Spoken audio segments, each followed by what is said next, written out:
नमस्कार. नवोदयच्या चला दर्शन करूया तीर्थक्षेत्रांचे या विशेष भागामध्ये आपलं स्वागत. कृष्णेच्या तीरावरती वसलेलं श्री क्षेत्र नरसिंहपूर, तालुका वाळवा, जिल्हा सांगली येथील श्री नरसिंह तीर्थक्षेत्र. या तीर्थक्षेत्राचा इतिहास हा साधारणतः 1900 वर्षापूर्वीचा आहे. येथील श्री नरसिंह मंदिर हे पश्चिम महाराष्ट्रातील प्रसिद्ध मंदिरापैकी एक मंदिर आहे. येथे भक्तिभावाने अनेक राज्यातील लोक इथे येत असतात. त्याचबरोबर 11 मारुतीचं दर्शन घेत असताना एक विसाव्याचं ठिकाण म्हणून नरसिंहपूर येथे लोक आपुलकीने येतात आणि थोडासा विसावा घेतात. त्याचीच माहिती दिलीप वसंत उर्फ नथराम कुलकर्णी या देवस्थानचा ट्रस्टी आहे. कारभार आधी मी करत होतो कार्यवाह म्हणून. जवळजवळ 78-79 पासून कारभारही बघतोय आणि आत्ताचाही व्यवहार सगळा बघतो. तर या देवस्थानचा इतिहास म्हणजे असा आहे की व्यास ऋषीचे वडील पराशर ऋषी महाभारत युद्धाच्या काळात भगवान श्रीकृष्णांना असे म्हणले की या महाभारत युद्धामध्ये इतकी मनुष्यहानी होणार आहे की पाण्यात जसं अंतराळी वाहत जातं तसं रक्ताच्या पुरामध्ये प्रेत वाहणार आहेत, तर ही युद्ध थांबव भगवंता. त्यावेळेला भगवंतांनी सांगितलं की ही युद्ध होणार आहे, मनुष्यहानी होणार आहे, तू दक्षिणेस स्वारीला जा. कोळे या गावी ते ह्या नदीच्या मोठ्या साठ्याला बघून हा कृष्णामाईचा हा 13 मैल लांबीचा डोह आहे की ज्याची खोली 40 ते 45 फूट पाणी असलेला.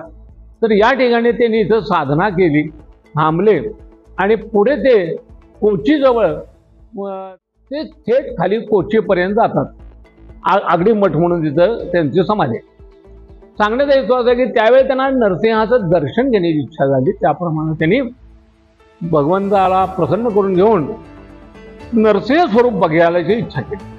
त्यावेळेला भगवंतांनी त्याला सांगितलं की माझा त्यावेळेचा क्रोधाग्नी मुखाजवळ पेटलेला आहे आणि रागाच्या भारामध्ये विश्वाचं काही नुकसान होण्यापेक्षा मला तू दर्शन घेऊन पाण्यात सोडून दे पडदिशी.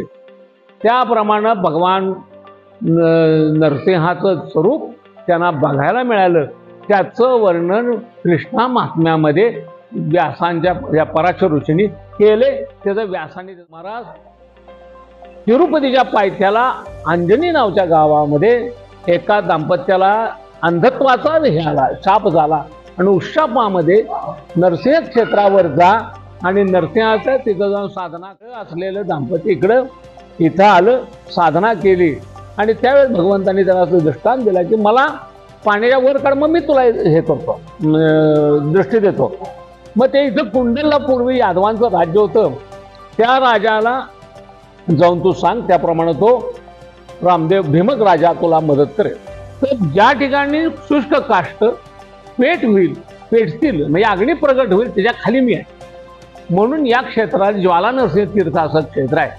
16 हात आहेत देवाला, इकडे 8 इकडे 8. त्याप्रमाणे खाली प्रल्हाद आणि लक्ष्मी आहे, इकडे कयाधू आणि गरुड आहे. दोन्ही बाजूला 2 निम्मे खांब आहेत. हिरण्यकशिपुया एका हातानं डोकं, हिरण्यकशिपुया एका हातानं डोकं धरले, त्याच्या मांडीच्या गॅपमधनं ते ढालीचा हात. ज्यावेळी तो हिरण्यकशिपू प्रल्हादानं सांगितलेल्या खांबावरती लाथ मारून त्याने हे केलं तर याच्या खाली देव आहे का, ह्यात आहे का, त्यात आहे का, तर त्याप्रमाणे त्यानं खांबाचा विध्वंस केल्यावर त्यातनं देव बाहेर आला. म्हणून दोन्ही बाजूला 2 निम्मे अर्धे खांब आहेत. त्या खांबाच्या लाईनच्या पुढे देवाची टाच आहे, पुढे आहे. आणि जसं त्या 16 हात आहेत, इकडे 8 इकडे 8, त्या एका हातानं डोकं धरले, 2 हातानं पोट फाडले, ढाल आणि तलवार. ती हिरण्यकशिपूच्या 3 इंच उंचीची मूर्ती आहे. देवाच्या वरती दशा अवतार आहेत. मत्स्यकूर्म, वराहन, बौद्ध आणि कल्की अवतार व्हायचा आहे. बौद्ध अवतार आहे आता आपला संकल्प असतो.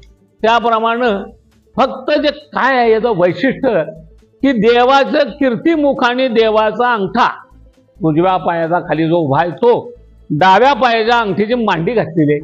पण त्या किरीट आहे ते मांडीवर बोजा नैसर्गिक बाक म्हणजे तोल सांभाळण्यासाठी केलेली अवस्था सुद्धा. आता जरी त्या वर्ण अभिषेकाचं पाणी धार धरली तर ती त्या जो अंगठा ताटलाय, प्रेशर त्याच्यावर आहे, तर म्हणून ते अंगठा ताटलाय खाली जिरू नये म्हणून. तर त्या ठिकाणी त्याच अंगठ्यातनं ते तीर्थ खाली पडणार, असं त्यावेळची रचना आहे स्वरूपाची. अशी ही मूर्ती या ठिकाणी उभा आहे.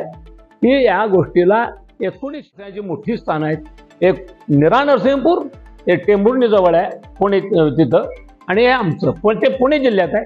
हे आमचं तुमच्या घराण्यातल्या लोकांच्याकडनं ह्या मंदिराची व्यवस्था, पुजारी, पूजा अर्चा आणि व्यवस्था चालू. धनुर्मासातले 16 किंवा 17 डिसेंबर ते 13 किंवा 14 जानेवारी हे पूर्णपणे महिनाभराचा हा कालावधी. पहाटेची धनुर्मासाची आरती, काकड आरती, 10 दिवसाचा उत्सव नरसिंह जन्म काळाचा. आता एक गोष्ट कशी आहे, कर्नाटक, आंध्र, तेलंगणा आणि मध्य प्रदेशमध्ये काही भागात आमचे लोक आहेत येणारे.